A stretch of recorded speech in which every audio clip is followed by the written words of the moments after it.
Mens rea refers to criminal intent. The literal translation from Latin is guilty mind.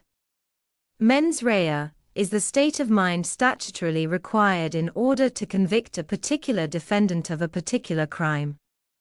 Establishing the mens rea of an offender, in addition to the actus reus, physical elements of the crime, is usually necessary to prove guilt in a criminal trial.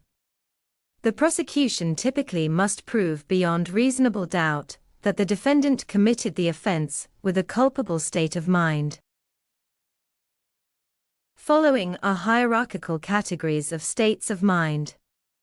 Acting purposely. The defendant had an underlying conscious object to act. Acting knowingly.